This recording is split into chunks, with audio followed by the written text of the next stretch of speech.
30 करोड़ 35 करोड़ मुसलमान पूरे भारत में, 4 लाख से ज्यादा मदरसे पूरे भारत में, 4 लाख से ज्यादा पूरे भारत में मदरसे, 50 लाख से ज्यादा उलमा। एक लिस्ट दे रहा हूं आपको, गौर कीजिए। मुसलमान कितने? 30 से 35 करोड़। मदरसे कितने पूरे हिंदुस्तान में? 50 लाख, 4.5 लाख, 4 से 4.5 लाख। उलमा कितने? 50 लाख से ज्यादा। इतने मदरसे, इतने उलमा, इतनी बड़ी तादाद मुसलमानों की। मस्जिदें भी मेरे भाइयों मदरसों से कम नहीं, 5 से 6 लाख मस्जिदें पूरे हिंदुस्तान के अंदर। लेकिन नमाजियों की तादाद पर आप गौर करेंगे तो सिर्फ 2%। मस्जिदों में नमाज पढ़ने वालों की संख्या 2%, 100 में सिर्फ 2 आदमी, 2 मुसलमान। गौर कर रहे हैं? 30 से 35 करोड़ मुसलमान, 4 से 4.5 लाख मदरसे, 5 से 6 लाख मस्जिदें, 50 से 60 लाख उलमा। इतनी बड़ी तादाद के होने के बावजूद मस्जिदों में नमाज पढ़ने वालों का परसेंट 2%, जुमे में 5%, ईद और बकरीद रमजान में 10%, थोड़ा सा बढ़ जाते हैं। ईद और बकरीद में यह तादाद बढ़ के 15 और 20%। ये 80% कहां गए? और 5 वक्त होने वाली नमाज में 98% मुसलमान कहां? यह मुहासिबा कौन करेगा?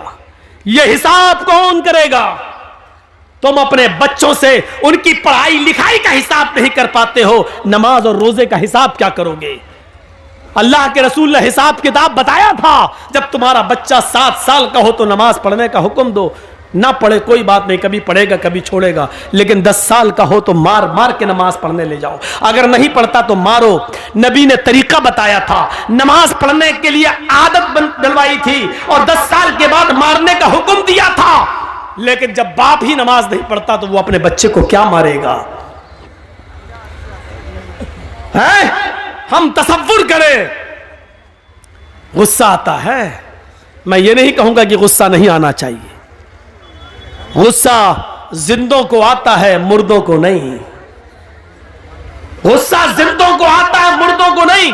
मैं बिल्कुल नहीं कहूंगा कि तुम्हें गुस्सा नहीं आना चाहिए, गुस्सा आना चाहिए। लेकिन गुस्सा कब आना चाहिए? कब? जब कोई जय श्री राम का नारा लगाए तो उसके जवाब में तुम अल्लाहू अकबर का नहीं। गुस्सा तब आना चाहिए जब आप अपने बेटे के हाथ में शराब की बोतल देखें। गुस्सा तब आना चाहिए जब रात के 12 बजे आपकी जवान बेटी बिस्तर पर लिहाफ और रजाई के अंदर मोबाइल चला रही है और फेसबुक चला रही है, एंड्रॉइड मोबाइल इस्तेमाल कर रही है। आपको गुस्सा आना चाहिए। आपको गुस्सा आना चाहिए कि आपकी बीवी पूरे दिन बाजार में शॉपिंग करती रही और शाम को घर आई। आपको गुस्सा आना चाहिए कि बेपर्दगी के साथ वो घर से निकली तो किसकी इजाजत लेके गई। आपको गुस्सा आना चाहिए कि आपकी बेटी स्कूल जाती है तो किसके साथ जाती है और किसके साथ आती है। उसके आने और ले जाने के लिए कौन, आपने किसको मुतय्यन किया है। अकेले अगर जाती है या मोहल्ले की चंद सहेलियों के साथ जाती है तो आपको उन मोहल्ले और गांव की चंद सहेलियों पर एतबार कैसे है? क्योंकि सहेलियां एक दूसरे की सहेली होती है। तुम मेरी मत कहना, मैं तुम्हारी नहीं कहूंगी। तुम अपने बॉयफ्रेंड के साथ जाओ, हम अपने बॉयफ्रेंड के साथ जाते हैं और घर जब पहुंचेंगे तो हम लोग एक साथ हो लेंगे। तुम हमें फला जगह पे मिल जाना। आपने अपनी बेटी को गांव की चंद लड़कियों के साथ स्कूल जाने की इजाजत कैसे दे दी? और दे दी तो आपने उसका पीछा करके कभी देखा? कभी आपने पूछा कि स्कूल से ये लड़की कितने बजे गई, हमारे घर पे कब पहुंचती है? यह हिसाब किताब कौन करेगा? मुसलमानों, तुम हिसाब किताब करने वाली कौम हो। तुम बच्चों के लिए अगर बाप हो तो अपने बच्चों का हिसाब लो, शौहर हो तो अपनी बीवी का हिसाब लो, अगर भाई हो तो अपनी बहन का मुहासिबा करो। मुहासिबा जिंदे करते हैं, मुर्दों से हिसाब नहीं लिया जाता है, हिसाब जिंदों से तलब किया जाता है, मुर्दों से नहीं। तुम जिंदा कौम हो, हम तुमसे हिसाब ले सकते हैं। ये मदरसे में कितना चंदा हुआ है आपने दिया है, आप हिसाब लो मदरसा कमेटी से। मदरसे कमेटी के लोगों को बुरा नहीं मानना चाहिए, क्योंकि एक एक रुपया आपकी अमानत है, आपके बच्चों पर ही खर्च होगा। इसलिए हिसाब जिंदे लेते हैं, हिसाब जिंदे देते हैं। हजरत उमर जब मिंबर पे खड़े हुए और नई कमीज पहनकर खुतबा देने लगे तो एक नौजवान उठा और कहने लगा, उमर खुतबा देना बंद कर, तकरीर करना बंद कर, खुतबा नहीं देने दूंगा। हजरत उमर ने कहा, क्यों, वजह क्या है? कहा, पहले इस बात का हिसाब दो, ये नया कुर्ता तुम्हारे पास कहां से आया? तुम्हारी तनख्वाह बैतुल माल से इतनी नहीं है कि तुम नई कमीज सिला सको, आज नया कुर्ता तुम्हारे पास कहां से आया? हजरत उमर कहने लगे कि इसकी सफाई मेरा बेटा देगा। हजरत उमर फारूक का बेटा उठता है, सफाई पेश करता है कि बैतुल माल में जो चादरें आई थी वो सारे मुसलमानों में तकसीम होना थी। एक एक चादर सबको मिली, मेरे बाप को भी एक चादर मिली, मेरे बाप ने उसी चादर की कमीज बनवा ली है।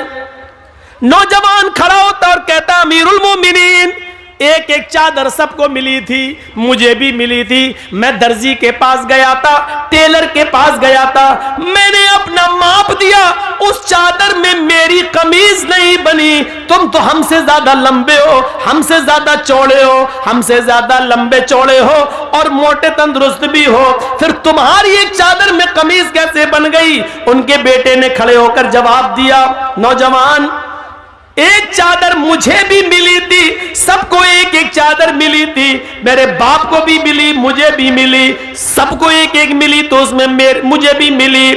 मेरे बाप की अपनी चादर में जब कमीज नहीं बनी तो मैंने अपनी चादर भी अपने बाप को दे दी। मेरी और अपनी दोनों कमीजें मिलाकर मेरे बाप ने दोनों चादरें मिलाकर कमीज बना ली। नौजवान कहने लगा, बैठ गया, अमीरुल मोमिनीन, अब मुझे इत्मीनान हो गया, अब मैं सेटिस्फाई हो गया, अब आप खुतबा दीजिए। जिंदा लोग हिसाब लेते हैं और जिंदा लोग हिसाब देते हैं। ना हिसाब लेने पर गुस्सा होना चाहिए, ना हिसाब देने पर गुस्सा होना चाहिए। हिसाब जिंदे लेते हैं, हिसाब जिंदा देते हैं। गुस्सा जिंदों को आता है, मुर्दों को नहीं। हम नहीं कहते कि गुस्सा दबाओ, हम नहीं कहते कि गुस्से को तुम पी जाओ, हम कहते हैं गुस्सा उठाओ, गुस्सा उभारो, गुस्सा निकालो, भड़ास निकालो, लेकिन जायज जगह पर, नाजायज जगह पर नहीं। अल्लाह के नबी को भी गुस्सा आता था और गुस्सा इतना आता था कि आपकी आंखें सुर्ख हो जाती थी और ऐसा लगता था जैसे किसी ने अनार का रस, अनार का जूस किसी ने नबी अकरम की आंखों में डाल दिया हो। इतना गुस्सा आता था जनाबे मोहम्मद रसूलुल्लाह को, लेकिन नाजायज बात पर नहीं, जायज बात पर गुस्सा आता था। आज दुनिया की कौमें आज हमारा मजाक उड़ाती हैं और हम मुश्तइल हो जाते हैं। यहां गुस्सा नहीं आना चाहिए। मसलन अभी कुछ दिनों पहले एक आदमी ने इस्लाम को बहुत बदनाम किया, कुरान को लेकर बहुत बातें कहीं, हमारे नबी को लेकर बहुत बातें कहीं, लेकिन हम नहीं समझ पाए कि वो सारी बातें कहने के पीछे कौन है। हम नहीं समझ पाए, वो बातें कह नहीं रहा, उससे कहलवाई जा रही हैं, और कौन कहलवा रहा है ये भी मैं जानता हूं, लेकिन हम ना नाम ले रहे हैं, ना आपको बताना चाहते हैं और ना नाम लेना चाहते हैं। और जी हिंदुस्तान में आज भी मेरे बारे में चलाया गया है, आज भी जी हिंदुस्तान मुझे दिखा रहा है, आज भी उसने यही बिहार और बंगाल की तकरीरों की कटिंग आज भी उसने पेश की है। तो मेरे भाइयों, कहना तो बहुत कुछ चाहता हूं लेकिन छोड़ देता हूं, गुस्सा तो बहुत है मेरे अंदर। फिर मैंने कहा था ना, गुस्सा जिंदों को आता है, मुर्दों को नहीं। मेरी इस बात को याद रखना। लेकिन वो गुस्सा अगर आया तो वो मेरा नाजायज गुस्सा हो जाएगा, उतना हमें नहीं बोलना था, इसलिए हम रोक रहे हैं अपने आप। आज की नौजवान नस्ल, हमारी बेटियां, हमारी लड़कियां, आप बैठे हो, खामोश हो, सोचो क्या प्लानिंग हो रही है हमारी बेटियों के बारे में। कभी सोचा आपने ठंडे दिल से? कभी सोचा है आपने? सोचिए मंसूबे क्या हो रहे हैं। गुस्सा आना चाहिए लेकिन जायज जगह पर, नाजायज जगह पर नहीं।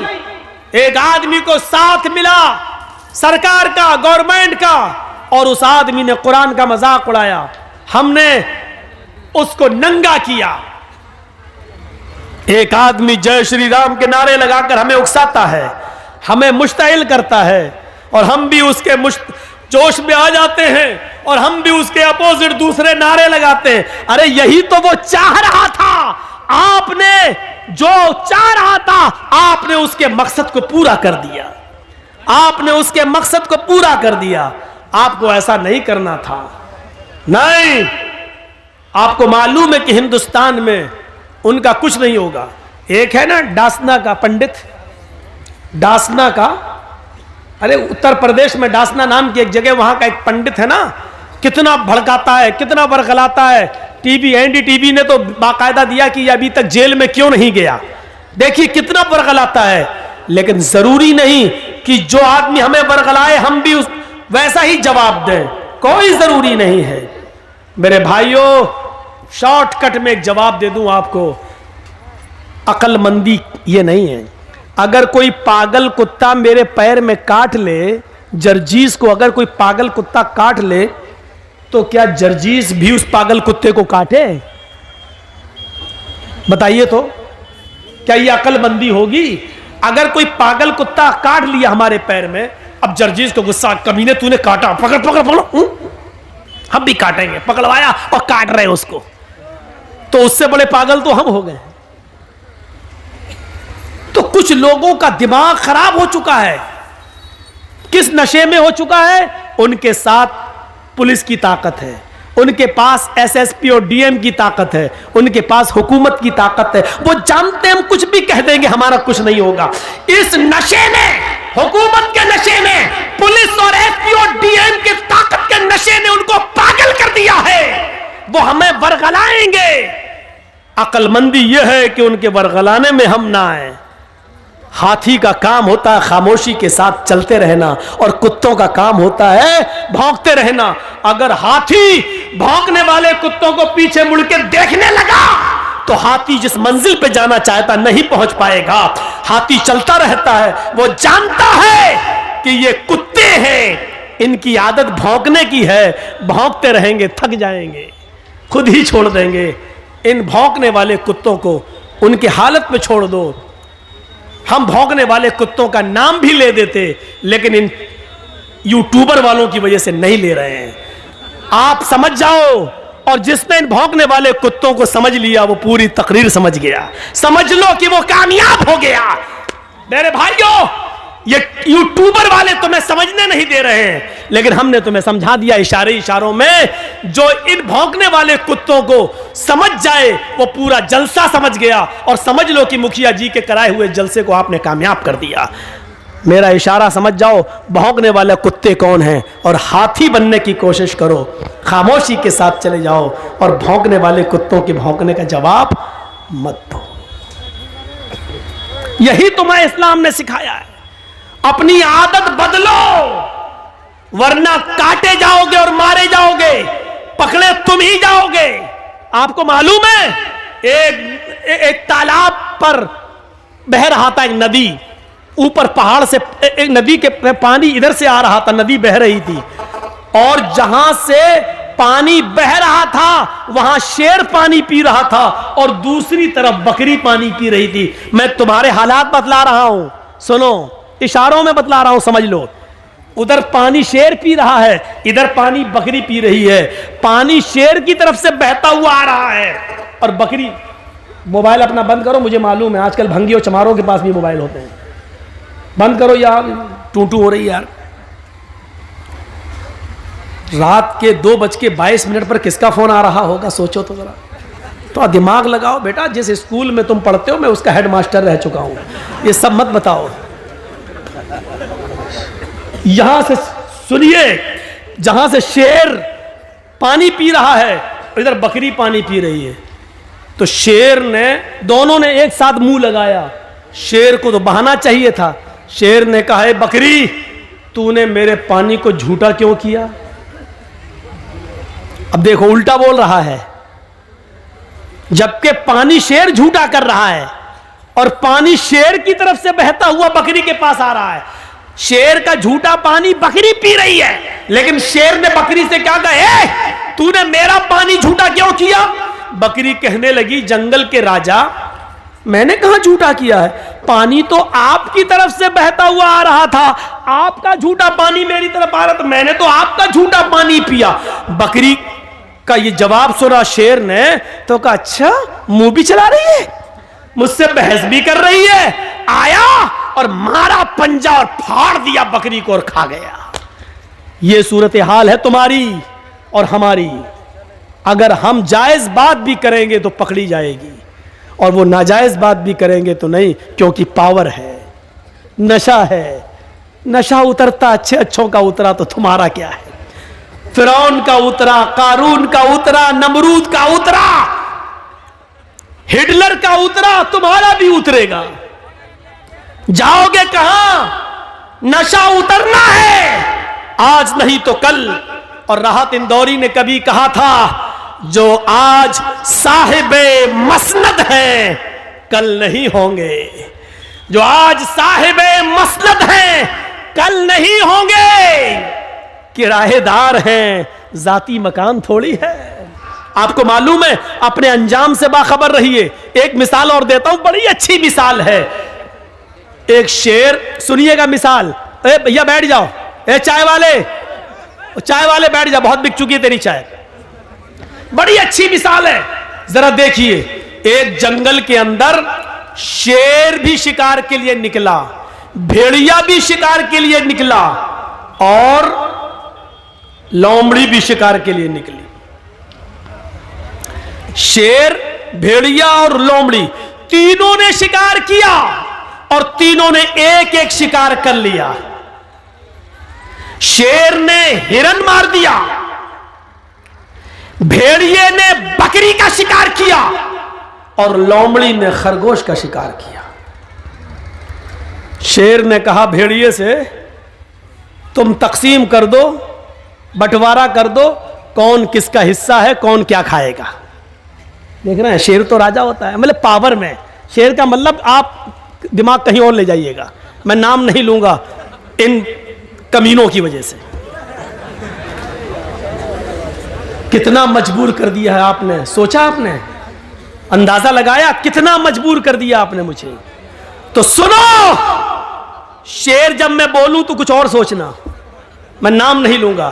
तो शेर ने हिरन मारा, भेड़िए ने बकरी का शिकार किया, और लोमड़ी ने खरगोश का।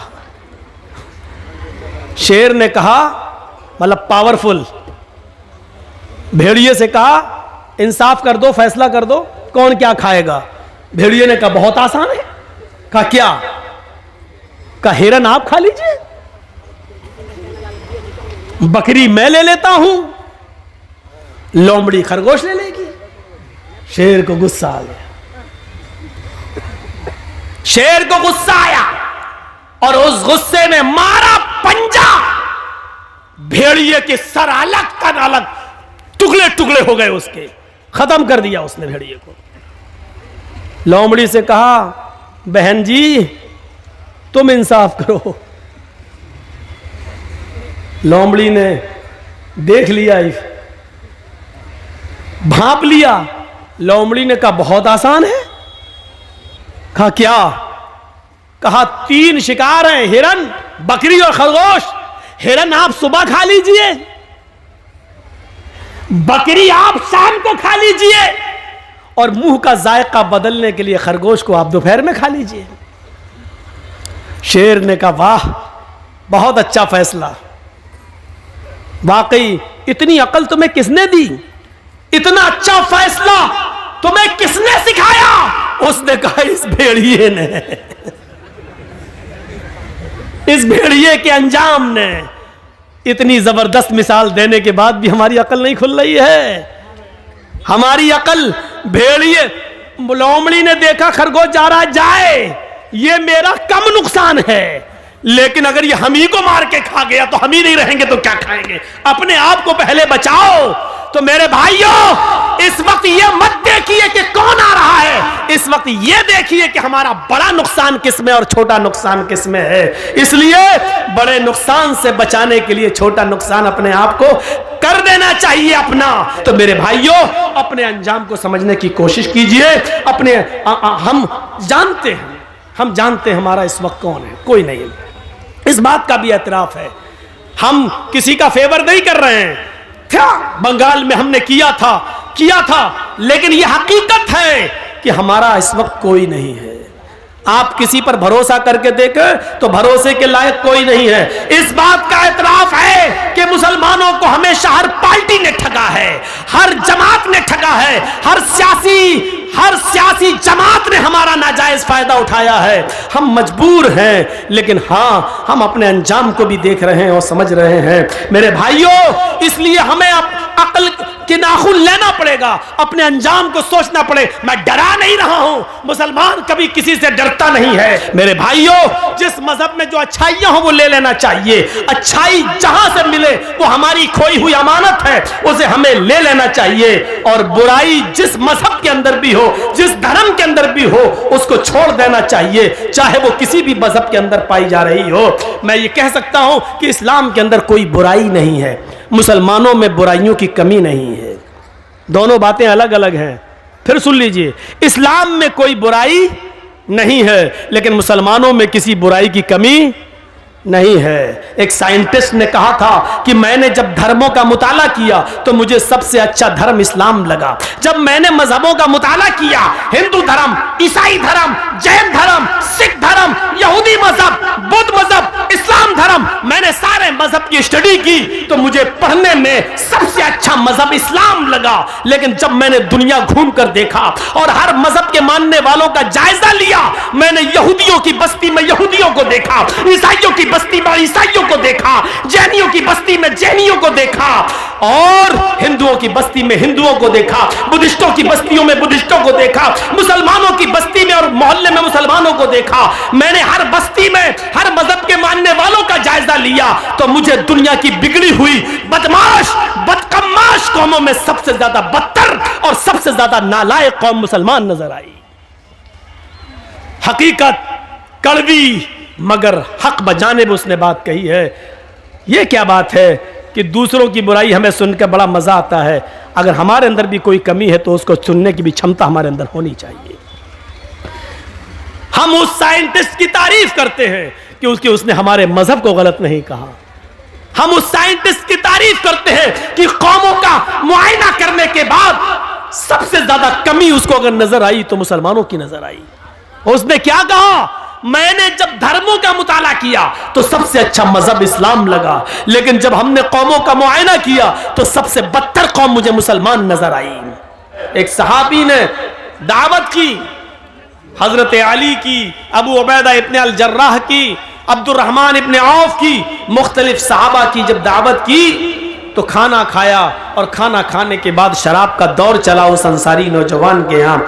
जब शराब का दौर चला तो शराब पीने के बाद नशा आ गया।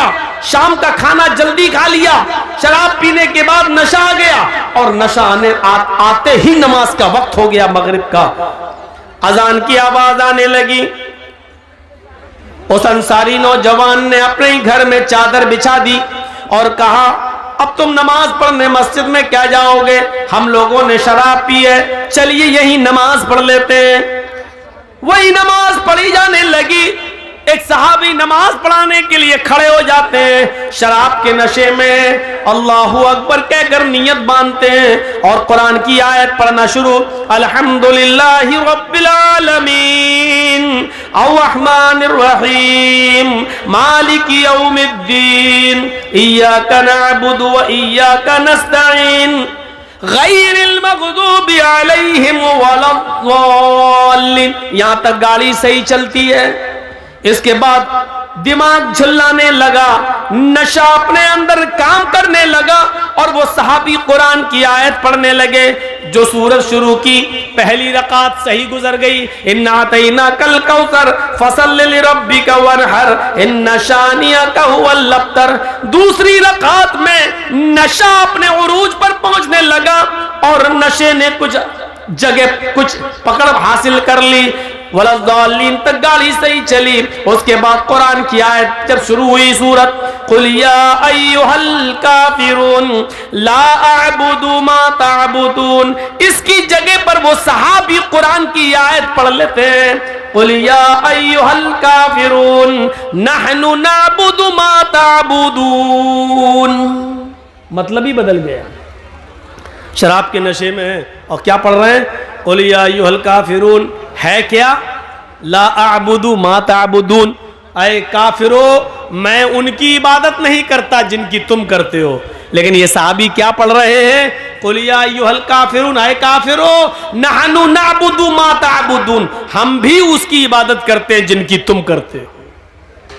देख रहे हैं, कुरान कह रहा है मैं उनकी इबादत नहीं करता जिनकी तुम कर रहे हो, और ये सहाबी क्या पढ़ रहे हैं, नहनु नअबुदु मा तअबुदून, हम उनकी इबादत करते हैं जिनकी तुम करते हो। मतलब ही बदल गया। जैसी नमाज अल्लाह अल्लाह करके खत्म होती है, उधर मुहम्मदुर रसूलुल्लाह पर कुरान की आयत नाजिल होती है, या अय्युहल्लज़ीना आमनू ला तक़रबुस सलाह व अंतुम सुकारा, ईमानो वालो तुम उस वक्त नमाज के करीब मत जाओ जब तुम नशे में हो, ईमान वालो तुम उस वक्त शराब के करीब मत जाओ जब तुम नशे में हो, उस वक्त तक नमाज न पढ़ो जब तक कि तुम जान न लो हत्ता ला तालमू मा तक़ूलून, जो तुम्हारे मुंह से निकल रहा है उसको तुम समझने न लगो, उसको तुम जानने न लगो। जो तुम बोल रहे हो जब तक वो खुद तुम्हारी समझ में ना आने लगे कि क्या तुम क्या बोल रहे हो, उस वक्त तक नमाज के करीब मत जाओ। मेरे भाइयों, जब कुरान की आयतें नमाज में गलत पढ़ी जाने लगी और शराब पीकर लोग फख्र करने लगे, मैं तुमसे अफजल, मैं तुमसे ऊंचा, अरे मैं मुहाजिर हूं, अल्लाह के रसूल कुरैशी, मैं कुरैशी,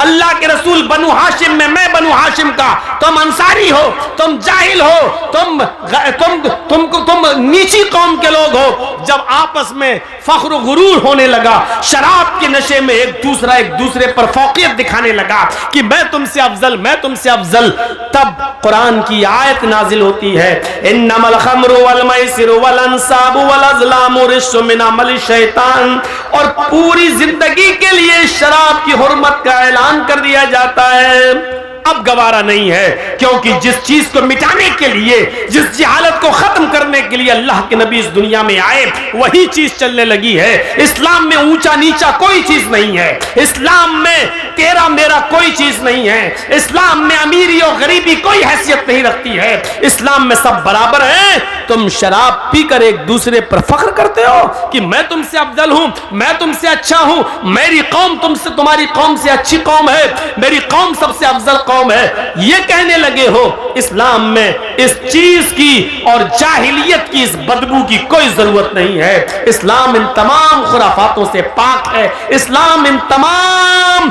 बुराइयों से पाक और साफ मजहब है। इस्लाम ये कहता है कि तुम सब बराबर हो, कुल्लुकुम मिन आदम व आदम मिन तुराब, तुम सब आदम की औलाद हो और आदम मिट्टी से पैदा हुए थे, तुम सब मिट्टी के हो, आदम की औलाद हो, तुम में कोई बड़ा नहीं है, कोई छोटा नहीं है। ला फज़्ल लिअरबिय्यिन अला अजमी, तुम में से किसी अरब के रहने वाले को आजम के रहने वाले पर कोई फौकियत नहीं है, किसी आजम के रहने वाले को गैर अरब पर कोई फौकियत नहीं है, किसी अरब के रहने वाले को गैर अरब पर कोई फौकियत नहीं है। ना कोई गोरा काले से अच्छा है, ना कोई काला किसी गोरे से अफजल है। इस्लाम में सब बराबर है। इस्लाम के अंदर अगर कोई चीज बुनियाद और हैसियत रखती है तो वो है इल्ला बित्तक़वा, तक़वे की बुनियाद पर आप एक दूसरे से बड़े हो सकते हो, वरना नहीं।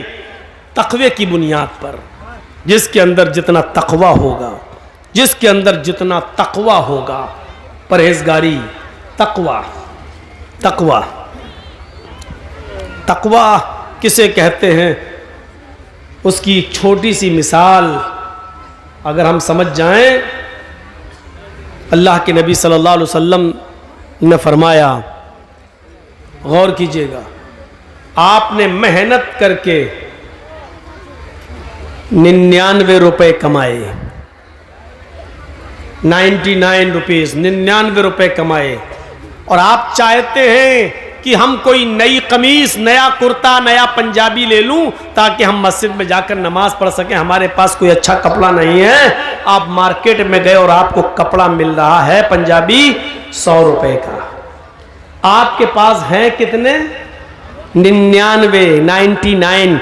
ये आपने जंगल में लकड़ियां काट काट के बाजार में बेचकर कमाया है, या यूं कह लो कि आपने मजदूरी कर कर के 99 रुपया कमाया है, या यूं कह लो कि आपने रिक्शा चला चला कर मेहनत करके ये 99 रुपया कमाया है। लेकिन 1 रुपया आपके पास कहीं से हराम का आ गया, नाजायज हराम का, और आपको मालूम है कि ये हराम का रुपया है। 99 रुपए में वो 1 रुपया आपने मिलाकर 100 रुपए का कुर्ता ले लिया, 100 रुपए का पंजाबी खरीद लिया, जबकि 99 रुपए हलाल के हैं, 99 रुपए मेहनत के हैं। लेकिन 1 रुपया उसमें जो हराम का आपने मिलाकर कमीज खरीदी, अल्लाह के नबी फरमाते हैं जब तक वो कमीज तुम्हारे जिस्म पर रहेगी, जब तक वो कुर्ता तुम्हारे जिस्म पर रहेगा, अल्लाह के यहाँ तुम्हारी एक भी न फर्ज इबादत कबूल होगी, न नफली इबादत कबूल होगी, तुम्हारा एक भी सजदा अल्लाह रब्बुल आलमीन की बारगाह में कबूल नहीं किया जाएगा। क्यों? पूछा अल्लाह के रसूल, क्यों? आवाज आती है इन्नल्लाह तय्यिबुन व यक़बलु तय्यिब, अल्लाह पाक है और पाक चीज को पसंद करता है। अब आप सोचो कि 99 में, अरे भाई 99 में 1 हराम का मिल गया तो क्या हुआ, 99 तो हलाल के थे। तो आप इसको यूं सोच लो कि आपके पास एक बाल्टी पानी रखी हुई है, पूरा आपने अभी इसको नल से निकाला है, अभी आपने इसको हैंड पाइप चलाकर खींचा है, ये पानी है, और आपकी आंखों के सामने उसमें पेशाब का एक कतरा चला जाए, पेशाब की सिर्फ एक बूंद चली जाए, तो ईमानदारी के साथ बताइए क्या वो आप पानी पिएंगे, या उस पानी से आप नहाएंगे, या उस पानी से आप कपड़ा धुलेंगे?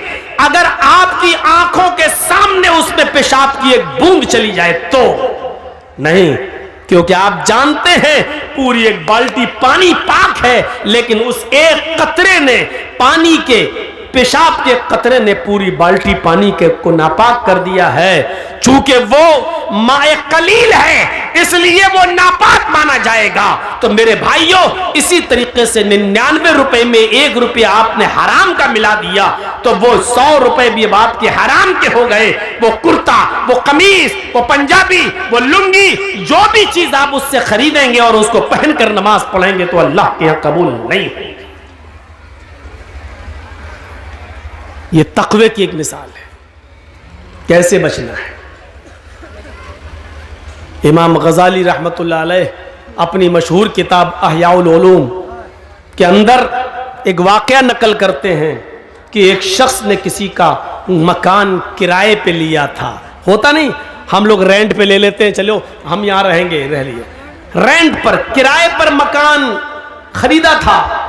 उस बुजुर्ग ने कोई लेटर लिखा, लेटर, खत। उस जमाने में लकड़ी का पेन चलता था, लकड़ी का कलम, और स्याही से, इंक से लिखा जाता था डुबो डुबो कर।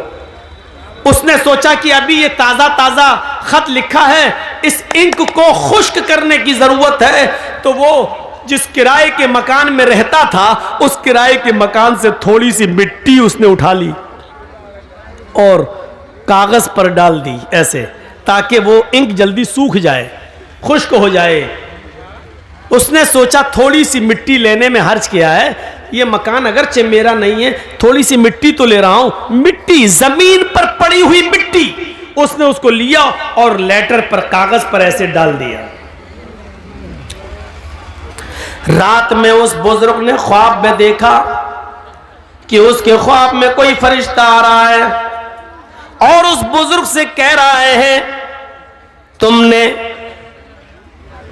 किसी के मकान पर किराए पे रहते हो, तुम, ये तुम्हारा मकान नहीं है, तुमने इस मकान से थोड़ी सी मिट्टी लेकर जो कागज पर डाल दी है, कयामत के दिन तुम्हें पता चल जाएगा ये थोड़ी सी मिट्टी लेने का अंजाम क्या होता है। सोना नहीं लिया था, चांदी नहीं ली थी, दौलत नहीं चुराई थी, घर के जिस मकान में रह रहा उस मकान की कच्ची जमीन से थोड़ी सी मिट्टी उठाई थी और स्याही को, इंक को खुश करने के लिए कागज पर डाली थी। ख्वाब देख रहा है, कयामत के दिन तुम्हें पता चल जाएगा दूसरे के मकान से थोड़ी सी मिट्टी लेने का अंजाम क्या होता है। मिट्टी ली, तब यह हाल। जो दूसरों की दौलतों पे कब्जे कर रहे हैं वो अपना अंजाम सोचें। जो दूसरों की जमीन और जायदाद को हड़प कर रहे हैं वो अपना अंजाम सोचें। जो दूसरों की जमीन और जायदाद पर कब्जे कर रहे हैं वो अपनी फिक्र करें। जो अमानतों में खयानत कर रहे हैं, यतीमों, गरीबों, बेवाओं, मिस्कीनों और फकीरों का हक मार रहे हैं, वो अपना अंजाम सोचें। हक मारने की कई किस्में हैं। आप साहिब हैसियत और ज़कात नहीं देते तो यह भी हक मारना हुआ है।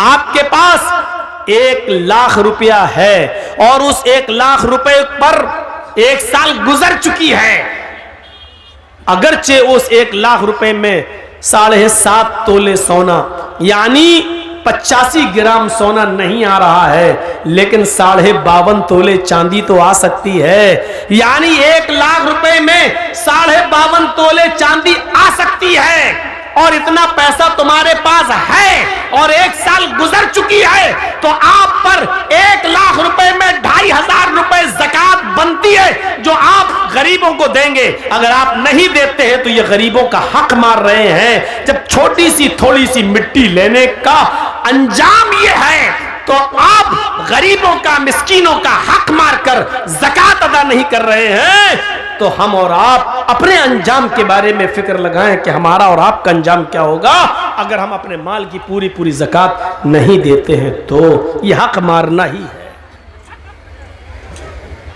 शराब की हुर्मत का ऐलान करते हैं अल्लाह के नबी सल्लल्लाहु अलैहि वसल्लम। लड़कियों को जो जिंदा दफन किया जाता था, आपने लड़कियों के मकाम और मर्तबे को बुलंद किया। किसी हदीस में नहीं आता जो अपने लड़कों को पालेगा, पोसेगा, पढ़ाएगा, लिखाएगा और उनका निकाह कर देगा, अल्लाह उसको जन्नत में मेरा पड़ोसी बनाकर रखेगा।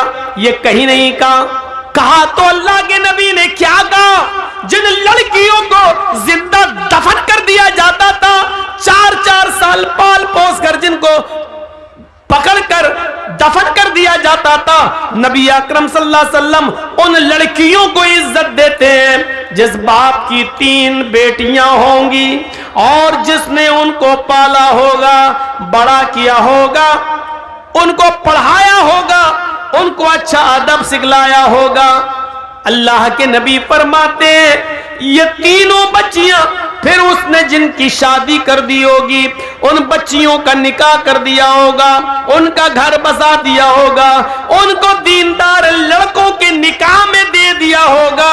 कयामत के दिन ये बच्चियों का बाप इन 3 लड़कियों की शादी कराने वाला कयामत के दिन मेरा पड़ोसी बनकर रहेगा। फिर आपने फरमाया जिसकी 2 बेटियां हैं, 2 बेटियों को पढ़ाने और लिखाने वाला भी कयामत के दिन मेरा पड़ोसी बनकर रहेगा। फिर एक सहाबिया उठी, रोती हुई कहने लगी, अल्लाह के नबी मेरे पास तो 3 बेटियां नहीं है, 2 भी नहीं है, मेरे पास तो एक ही है। अल्लाह के नबी फरमाते हैं एक बेटी को ही पढ़ा लिखा, अच्छा अदब सिखला, उसकी शादी किसी दीनदार लड़के के साथ बालिग हो जाने के बाद कर दे, वो एक बच्ची की परवरिश करने वाला भी कयामत के दिन मेरा पड़ोसी बनकर रहेगा। मेरे भाइयों, जन्नत की बशारत लड़कियों की परवरिश पर अल्लाह के नबी सल्लल्लाहु अलैहि वसल्लम दे रहे हैं। यहां हम अंदाजा लगाएं कि अल्लाह इस्लाम ने लड़कियों को क्या इज्जत दी है, क्या इज्जत। एक इज्जत और देख लो, शादी के मौके पर हम और आप जाते हैं बाराती बनकर, 300-400 आदमियों की बारात लेकर, लड़का भी जाता है, लेकिन निकाह सबसे पहले किसका होता है? लड़की का। लड़की की इजाजत के बिना, लड़की के सिग्नेचर के बिना लड़के का निकाह नहीं हो सकता है। जिन लोगों की शादियां हुई हैं उन सबको मालूम होगा, जिनकी शादियां हुई जाती ना, आपके यहां बारात जाती है कि नहीं जाती है? आजकल कहना पड़ रहा बारात, वरना हकीकत यह है कि इनको कहना चाहिए चोर और डाकू जो बारातों में जाते हैं। हकीकत है, ये लड़की वाले के यहां जाते हैं। अरे उस जमाने में कभी ये दौर चलता था तो उसकी वजह ये थी कि पहले जमाने में ना ट्रेनें होती थीं, ना गाड़ियां होती थीं, तो पहले वो बैलगाड़ियों पर, खच्चरों पर ये लोग जाते थे एक गांव से दूसरे गांव, और शादी करा के जब लाते थे तो रास्ते में लूट लिए जाते थे सोना चांदी कपड़ा लत्ता। तो इसलिए बारात का सिलसिला चला। एक गांव से दूसरे गांव में जब आदमी जा रहा तो 100, 150, 200 आदमी लेके जा रहा, ताकि हमें कोई लोग लूटे नहीं और हम दूल्हा और दुल्हन को निकाह करा के खैरियत से घर पे ले आए। इसलिए ये बारात का सिस्टम निकला था, सिस्टम। लेकिन आजकल ट्रेनों के जमाने में, आजकल हर थाने के बाहर पुलिस, हर गांव में पुलिस थाना मौजूद है। चोरी और डकैती का तसव्वुर निकल चुका है, काफिला अब लूटा नहीं जा सकता है मेरे भाइयों। लेकिन यह प्रथा अब तक चली आ रही है। यह निकली थी किसी और वजह से, लेकिन चली आज तक आ रही है। 300 और 400 आदमियों की बारात लड़की वाले के यहां पहुंच गए। अब लड़की का बाप बेचारा सोच रहा है कि अच्छी से अच्छी मिठाई खिलाओ, क्योंकि ये लोग मुंह फट लोग होते हैं। बारात में जितने आते हैं मुंह फट्टे होते हैं। मुंह फट का मतलब समझ रहे हो? अगर थोड़ी सी भी मिठाई में या खाने में कमी हो गई तो जिंदगी भर लड़की को ताने मारे जाएंगे, तेरे बाप ने तो इज्जत ही नहीं की हमारी। इसलिए लड़की का बाप जानता, पहले इनके पेट की जहन्नम को भरो और अच्छा से अच्छा खिलाओ। जब तक इसके पेट की जहन्नम को सुकून नहीं मिलेगा तब तक मेरी बेटी सुकून के साथ घर में नहीं रह पाएगी। अब बारात पहुंच गई, निकाह का वक्त आया। पहले लड़के का निकाह नहीं होता है, पहले लड़की का होता है। और लड़की का हकीकत में निकाह नहीं होता है, बल्कि लड़की से इजाजत ली जाती है। शायद आपके यहां मालूम होगा, पीछे ले जाइए पैसा सर, वहां गिनिए। हम इनको बंद करा रहे हैं, शोर ना करें, आपकी आवाज़ भी कानों में आ रही है। चंदा इतना हो गया माशाअल्लाह कि 2 दिन तक गिनते रहेंगे। तो सुनिए, लड़की की इजाज़त लेती। आप लोगों में जिसका निकाह हुआ होगा मालूम होगा, एक वकील होता है और 2 गवाह। वकील और गवाह ये दोनों जाते हैं लड़की के पास रजिस्टर लेकर। ये तय हो जाता है उसी वक्त, महर कितना होगा, ये कितना होगा, लड़के का नाम, लड़के के बाप का नाम, लड़के की उम्र, मोहल्ला, गांव सब लिख दिया जाता है और पूरा महर इतना इतना सब लिख के उसके बाद लड़की के पास जाया जाता है। एक वकील होता है और 2 गवाह। और लड़की के पास जब जाते हैं तो वो उस लड़की को घेरे रहती हैं बहुत सी सहेलियां उसकी और तमाम लड़कियां। वहां रजिस्टर रख दिया जाता है और उस वक्त वकील पूछता है। वकील की जिम्मेदारी है कि वो पूछे, सरपरस्त की जिम्मेदारी है कि वो पूछे। जैसे मान लीजिए किसी लड़की का नाम जैनब है या किसी लड़की का नाम अस्मा है, तो अब ऐसे पूछा जाएगा। वो वकील इतना जानने वाला होना चाहिए, हर आदमी को वकील मत बनाइए। अब उस लड़की से ये पूछे कि हाँ अस्मा या हाँ जैनब, फला फला की बेटी जैनब, फला फला के बेटे इस नाम का, मसलन मोहम्मद असलम किसी का नाम है और उसके बाप का नाम मोहम्मद अकरम है। हाँ मोहम्मद असलम साहब सनौफ मोहम्मद अकरम या अकरम साहब के बेटे मोहम्मद असलम के साथ आपका निकाह इतने इतने रुपए महर के एवज, या इतना सोना या इतनी चांदी या इतना कपड़ा महर के एवज आपको उनके निकाह में दिया जा रहा है। क्या आप उस लड़के को निकाह में कबूल करती हैं? क्या वो लड़का आपको कबूल है? वकील जोर से पूछेगा। इतनी जोर से कि उस लड़की के कान में यह आवाज जाए। अब दो तरीके हैं, एक चीज तो यह है कि लड़की बोल दे हाँ मुझे वो कबूल है, और अगर नहीं बोलती है, खामोश रहती है, तो वो भी काफी है। अल्लाह के नबी ने फरमाया इज़्नुहा सिमातुहा, उस लड़की की खामोशी ही उसकी इजाजत है, जबरदस्ती उससे नहीं कहलवाया जाएगा। कुछ जाहिल लोग पहुंच जाते हैं, कबूल किया, अब वो खामोश है, बताओ बेटा कबूल किया, बेटा हमने सुना नहीं, बोलो कबूल किया। अब वो शर्म, बेचारी कुंवारी लड़की है, शर्म आ रही है। वो अलग बात है कि आज के इस माहौल में तो व्हाट्सएप पे खूब बात करती थी, उस दिन शर्मा रही है। यहां तो रात रात भर चैटिंग होती रहती थी, लेकिन उस दिन शर्मा रही है। एक दिखावा भी होता है, लेकिन हमें वो नहीं देखना, हमें हदीस देखना है। कुछ जाहिल लोग वहां बार बार पूछेंगे बोलो, और वहां उसकी सहेलियां बैठी रहती हैं, वो कोहनी मार मार के कहती बोल बोल, अरे बोल दे, हाँ कहते मैंने कबूल किया, बोल बोल, और फिर उससे जबरदस्ती बुलवा कर कहती है, बेचारी कहती है कि मैंने कबूल किया। जिहालत की सारी हदें तोड़ दी जाती है। यह सबसे बड़ी जिहालत है कि उसके मुंह से कहलवाया जा रहा है। जब अल्लाह के नबी ने कह दिया इज़्नुहा सिमातुहा, उसकी खामोशी उसकी इजाजत है। एक बार पूछिए आप, 3 बार भी पूछने की जरूरत नहीं है। सुना ना हो तो वो लड़की कहे जी क्या कहा आपने, तब आप दोबारा कहिए। जब वो लड़की सुन चुकी है आपकी बात, तो दोबारा आप क्यों कह रहे हैं? 3 बार आप क्यों कह रहे हैं? ना 2 बार कहना सुन्नत है, ना 3 बार कहना सुन्नत है। जोर से बोलना जरूरी है। आप पहली बार इतनी जोर से बोलिए कि लड़की सुन ले। हाँ, ज़ैनब फला की बेटी, आपका निकाह मोहम्मद असलम अकरम साहब के बेटे के साथ 5000 रुपए मबलग महर अलावा नान नफका आपको उनके निकाह में दिया जा रहा है। क्या आप उस लड़के को कबूल करती हैं? इतनी जोर से आप बोल दीजिए पहली बार। शर्म से उसका सर नीचे झुक जाएगा। उसकी खामोशी उसकी इजाजत है। अगर वो खामोश है तो समझ लो कि उसने इजाजत दे दी।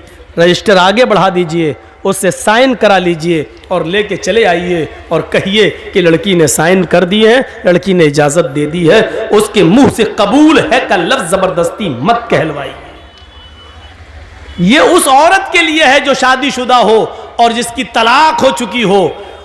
उसको आप दोबारा निकाह उसका हो रहा, उसको बोलना पड़ेगा, क्योंकि अब उसके अंदर से शर्म निकल चुकी है। अब वो दूसरी शादी कर रही है, इसलिए उसको बोलना पड़ेगा। या जिसका शौहर इंतकाल कर गया, इद्दत गुजार के वो दूसरी शादी कर रही है, तो उस वक्त उसको बोलना पड़ेगा हाँ मुझे फला आदमी कबूल है। लेकिन कुंवारी लड़की जिसकी शादी नहीं हुई है, उसकी खामोशी ही उसकी इजाजत है। और बस रजिस्टर लेके आइए और फिर लड़के का निकाह आप पढ़ाइए। लड़के का निकाह होगा, लड़की की इजाजत ली जाएगी। और याद रखना, दुनिया का कितना ही अमीर बाप हो, कितना ही बड़ा मौलवी हो, कितना ही बड़ा सरपंच और चौधरी हो, अगर उसने अपनी बेटी की मर्जी के खिलाफ उसकी शादी किसी दूसरी जगह कर दी, तो इस शादी का कोई एतबार नहीं है शरीयत के अंदर। मसलन हम जहां करना चाह रहे हैं शादी, मेरी बेटी वहां तैयार नहीं है। मेरी बेटी जहां शादी करना चाह रही है, वहां हम नहीं चाहते कि वो शादी करे। हमने अपनी पसंद का लड़का लाकर उसका निकाह करा दिया और बेटी मजबूर होकर उसके साथ निकाह करती है। लेकिन वो काजी से ये कहती है, काजी साहब निकाह पढ़ाने वाले से कहती है, मौलाना साहब ये निकाह मेरी मर्जी के खिलाफ मेरे बाप ने जो लड़का लाकर रख दिया है, ये दिल से मुझे पसंद नहीं है। काजी साहब निकाह नहीं पढ़ाएंगे, और अगर पढ़ा देते हैं तो उसके निकाह की कोई हैसियत नहीं है।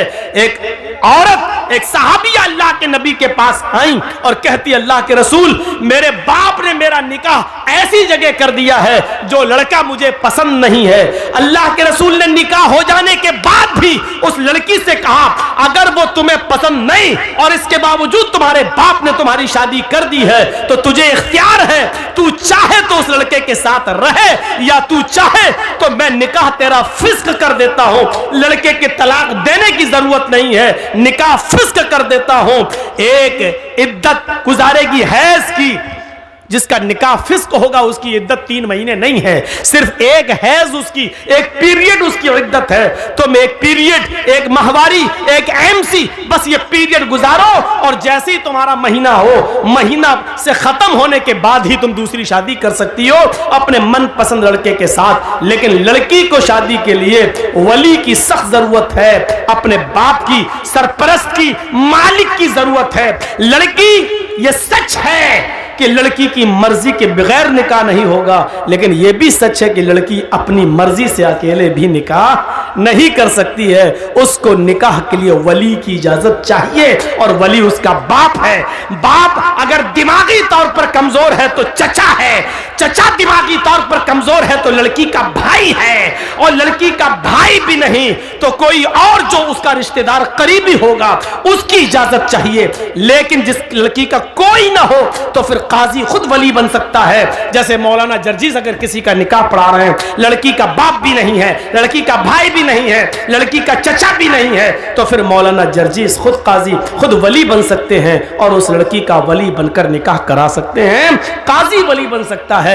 लेकिन कोई दूसरे गांव की लड़की अपने बाप का घर छोड़कर भागकर आपके गांव में रतनी में आ जाए तो रतनी का रहने वाला कोई बुढ़ा उस लड़की का बाप नहीं बन सकता है। होता है ऐसा, समझ रहे हैं ना। किसी दूसरे गांव की कोई लड़की भाग के रतनी में आ गई, रतनी के लड़के के साथ शादी करना चाहती है। अब उसके बाप ने कह दिया तू भाग के गई है, मेरे घर में अगर कदम रखेगी तो हम टांगे काट देंगे तेरे, मरते दम तक तुझसे रिश्ता खत्म। अब वो लड़की वहां नहीं जाना चाह रही है। यहां एक बुढ़ा उठता है, हाजी है साहब, पान मुंह में खाते हैं, सऊदिया का रुमाल डाले हुए हैं। बेटा कोई बात नहीं, मैं तुम्हारा बाप बन जाता। तेरे बाप बन जाने से रिश्ता जायज नहीं हो जाएगा। वो लड़की भाग कर आई है, न किसी के बाप के बन जाने से, न हाजी और नमाजी कोई मौलवी भी उसका बाप नहीं बन सकता है। मुंह बोले बाप की कोई हैसियत नहीं है शरीयत के अंदर। कल ये लड़की अगर हज करने जाती है तो मुंह बोले बाप के साथ नहीं जा सकती है, मुंह बोले भाई के साथ नहीं जा सकती है। शरीयत ने ये इजाजत नहीं दी जो चाहे उसका बाप बन जाए। फिर तो कोर्ट मैरिज भी इस्लाम में जायज हो जाएगी। जबकि हमारा सबका इज्तिमाई फतवा है, देवबंदी, बरेलवी, यहां तक के शिया भी, यहां तक के अहले हदीस भी, सबका इज्तिमाई फैसला है और इज्तिमाई फतवा है कि कोर्ट मैरिज माँ बाप की इजाजत के बगैर जो लड़के और लड़कियां कोर्ट में कर रहे हैं, इस्लाम के अंदर, शरीयत के अंदर इस कोर्ट मैरिज की कोई हैसियत नहीं है, ये जायज नहीं है। कोर्ट मैरिज के बावजूद लड़का और लड़की जिनाकारी करेंगे, हरामकारी करेंगे, उनसे जितनी औलाद पैदा होगी सब हरामी और नाजायज औलादें मानी जाएंगी। मेरे प्यारे साथियों, शरीयत के अंदर वली चाहिए, वली, लड़की को वली। तो इतनी इज्जत दी है इस्लाम ने औरत को कि औरत अपनी मर्जी से पहले लड़की का निकाह होगा, इजाजत ली जाएगी, उसके बाद लड़के का निकाह होगा। अगर शादी के दिन ही लड़की मना कर दे कि हम नहीं करेंगे, लौटाओ इन चोरों को, भगाओ भगाओ इन डाकुओं को, ये लूटने आए हैं, नहीं करेंगे। मेरे भाइयों, हमें और आपको फैसला करना पड़ेगा। तो इतनी जिहालत थी अरब के अंदर, लेकिन इस्लाम ने इतनी इज्जत बख्शी है औरत को। जहां लड़कियों को जिंदा दफन कर दिया जाता था, आप देख रहे हैं हिंदू धर्म के अंदर क्या है। ब्रह्मा जी ने अपने मुंह से ब्राह्मण को पैदा किया, हाथों से छत्री को पैदा किया, रान से वैश्य को पैदा किया और पैरों से शूद्र को पैदा किया। शूद्र हरिजन पैरों से पैदा है ब्रह्मा जी के। आगे लिखा है कि अगर कोई ब्राह्मण किसी शूद्र की लड़की पर गलत नजर डाल दे, अगर किसी ब्राह्मण को किसी शूद्र की लड़की पसंद आ जाए तो शूद्र को चाहिए कि अपनी बेटी उस ब्राह्मण लड़के को दे दे। लेकिन अगर किसी शूद्र को किसी ब्राह्मण की लड़की पसंद आ जाए, अगर किसी शूद्र को किसी ब्राह्मण की बेटी पसंद आ जाए, तो राजा को चाहिए कि उस शूद्र को पकड़कर उसकी दोनों आंखें फोड़ दे। इन जिन आंखों से उसने ब्राह्मण की बेटी को देखा उसकी आंखें फोड़ दे। गौर करें आप, ब्राह्मण को अगर पसंद आ जाए तो शूद्र को अपनी बेटी दे देना चाहिए। लेकिन शूद्र को अगर ब्राह्मण की बेटी पसंद आ जाए तो राजा को चाहिए कि वो शूद्र की दोनों आंखें फोड़ दे। ये इज्जत है औरत की हिंदू धर्म में, देख लीजिए आप। और इस्लाम इसके बरक्स क्या कहता है कि लड़की की इजाजत के बगैर तुम निकाह तक नहीं कर सकते हो। आपने देखा है एक औरत का मकाम इस्लाम के अंदर क्या है, और मजीद देखना चाहते हो तो आओ मैं तुम्हें दिखाऊं एक औरत को क्या सम्मान दिया है। कभी हज करने गए हो? नहीं। अल्लाह ताला हम सबको तौफीक दे हज करने की। अल्लाह रब्बुल आलमीन उस मुकद्दस मकाम पर हम सबको पहुंचाए। जब आप जाएंगे या जो लोग गए हैं उनसे पूछिए, आप पहले उम्रा करेंगे, और उम्रा जब आप करेंगे तो जाते ही आप एहराम की हालत में पहले खाने काबा का तवाफ करेंगे, 7 चक्कर लगाएंगे। खाने काबा का तवाफ पूरा करने के बाद आप मकाम इब्राहिम के पास 2 रकात नमाज पढ़ेंगे। अगर वहां जगह न मिल सके भीड़ में तो पूरे खाने काबा में जहां आपको जगह मिले वहां 2 रकात आप नमाज पढ़िए। फिर आपको जो दुआ मांगना है मांगिए। उसके बाद आपको सफा और मरवा की सई करना पड़ेगी, सफा और मरवा का चक्कर लगाना पड़ेगा। आपको पहला चक्कर सफा से शुरू करना है, मरवा तक जाना है, मरवा से फिर लौट के आना है, सफा तक जाना है। आपको आने और जाने को मिलाकर 7 चक्कर लगाना है। जब सफा से मरवा की तरफ आप जाएंगे तो पहले आप नॉर्मल चाल चलेंगे, नॉर्मल, फिर हरी बत्ती लगी हुई है ग्रीन सिग्नल। जब आप ग्रीन सिग्नल पे पहुंचेंगे तो वहां थोड़ा सा सीना तान कर, थोड़ा सा सीना तान कर अकड़ कर ऐसे ऐसे आप दौड़ेंगे। बहुत तेज नहीं जैसे रन ले रहे हो क्रिकेट का, ऐसे नहीं, हल्का हल्का दौड़ेंगे और सीना थोड़ा सा ऐसे ऐसे ऐसे करते हुए आप हल्के हल्के दौड़, ऐसा लगे कि हाँ दौड़ रहे हैं, लेकिन स्पीड बहुत तेज नहीं, हल्की हल्की चाल से दौड़ते हुए आप जाएंगे। क्यों? आप फिर दूसरी हरी बत्ती लगी है, वहां आप फिर नॉर्मल चाल से शुरू करेंगे। फिर हरी बत्ती लगी है, फिर वहां आप सीना तानेंगे और अकड़ के चलेंगे। फिर मरवा से आते वक्त भी आप ऐसा ही करेंगे। इन मकामात पर जहां हल्का हल्का सीना तान कर दौड़ा जाता है वहां हजरते हाजरा दौड़ी थी। जब उनके बेटे को पानी नहीं मिल रहा था, जमीन पर एड़ियां रगड़ रहे थे इस्माइल, मुंह में अंगूठा रखे चूस रहे थे, और हाजरा कह रही थी अल्लाह मेरा बेटा प्यासा है, तेरा बंदा इब्राहिम इसको तेरे सुपुर्द करके गया है, मुझे और इस बच्चे को तेरे सुपुर्द करके गया है। जब मैंने पूछा कि मुझे किसके हवाले करके जा रहे हो, किसके हवाले, इला मन ततरुकुना, हमें किसके हवाले छोड़ के जा रहे हो? तो इब्राहिम अलैहिस्सलाम ने आगे बढ़ते हुए कहा था इल्लल्लाह, आय अल्लाह मुझे और इस बच्चे को उसने तेरे हवाले किया है, तेरे सुपुर्द किया है। इस बच्चे को प्यास की शिद्दत महसूस हो रही है, इलाके में कहीं पानी नहीं है। हजरत हाजरा पानी की तलाश में पहाड़ी के ऊपर चढ़ जाती है, सफा से नीचे झांक कर देखती है, शायद कोई गांव, शायद कोई कबीला, शायद कोई मोहल्ला मुझे नजर आ जाए, 2-4 आदमी रहने वाले नजर आ जाएं और मैं उनसे थोड़ा सा पानी ले लूं। लेकिन पहाड़ी की ऊंचाई पर चढ़ने के बाद भी उनको नीचे कोई बस्ती नजर नहीं आई।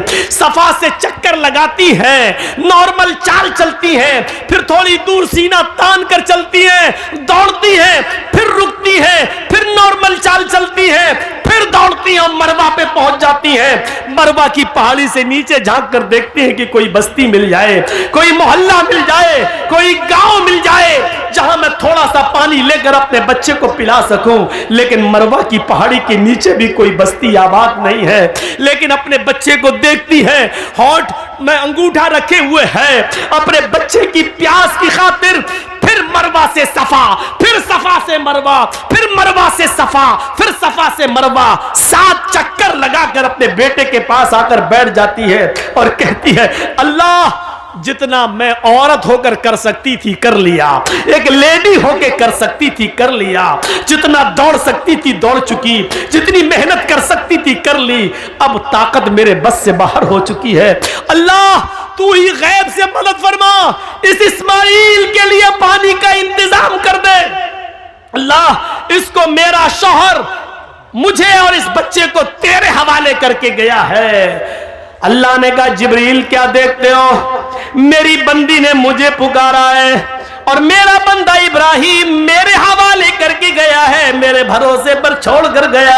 और मेरे ही रास्ते में गया है। जाओ, जहां इस्माइल पैरों की एड़ियां रगड़ रहे, तुम अपना पर वहीं पर मारो।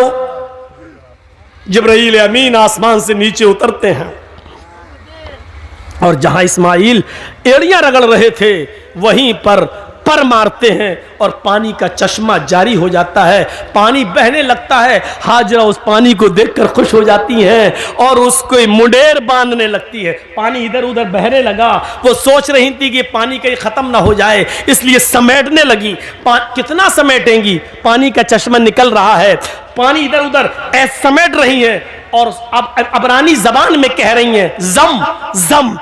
यह अरबी का जुमला नहीं है। जम जम जम जम जम का मतलब होता रुक रुक, ठहर ठहर, कहां जा रहा, रुक, जम जम, बार बार कह रही जम जम यानी रुक रुक, जम जम, ठहर ठहर, ये बार बार कह रही हैं। लेकिन पानी कहां ठहरने वाला है, वो समेटती हैं, पानी बह जाता है। हजरत हाजरा मिट्टी से एक मुंडेर बांध देती हैं ताकि पानी इधर उधर न जाए, इसी में जमा हो जाए। मेरे भाइयों, अल्लाह के नबी ने फरमाया अल्लाह हाजरा पर रहम फरमाए। अगर हाजरा ने उस पानी की बाउंडेशन न की होती, हाजरा ने उस पानी की मुंडेर न बांधी होती, हाजरा ने उस पानी को रोका ना होता, तो अल्लाह उस पानी को सारी दुनिया में पहुंचा देता। और जो चीज आम हो जाए फिर उसकी कदर नहीं होती।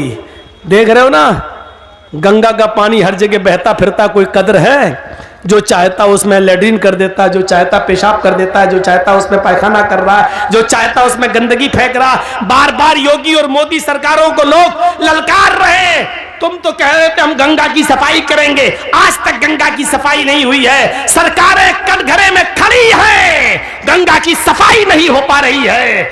अब इस पानी की कोई कदर नहीं, क्योंकि जो चीज आम हो जाती है उसकी कोई कदर नहीं होती है। आज जमजम की कदर इसलिए है क्योंकि वो आम नहीं हुआ है। हजरत हाजरा ने उसकी मुंडेर बांधी।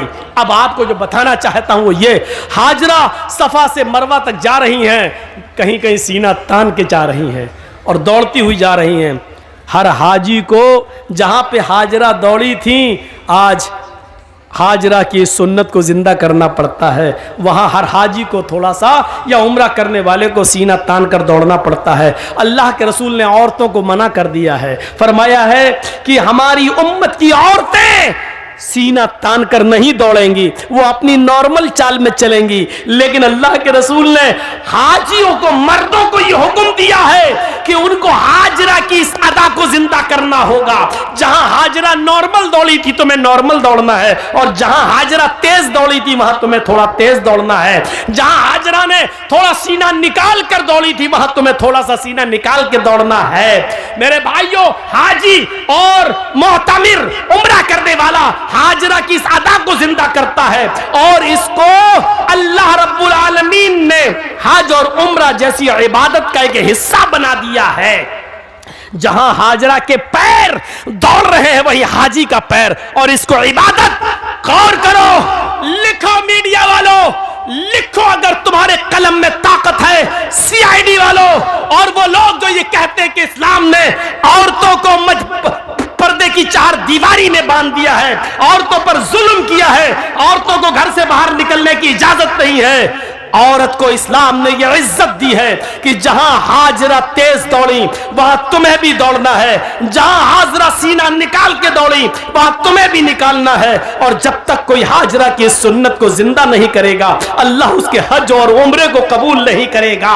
हाजरा के नक्शे पा को, हाजरा के नक्शे कदम को अल्लाह ने अपनी इबादत का एक हिस्सा बना दिया है।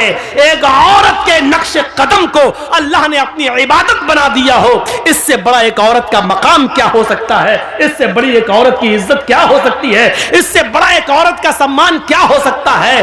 कोई किसी मजहब ने औरत के पैर, औरत के हाथ, औरत के कदम को अपनी इबादत का हिस्सा नहीं बनाया है। आज भी देख लीजिए, हिंदू धर्म के अंदर बीवी की लंबी उम्र के लिए कोई रोजा और इबादत नहीं है, लेकिन आदमी की लंबी उम्र के लिए औरतों को करवा चौथ का रोजा रखना पड़ता है।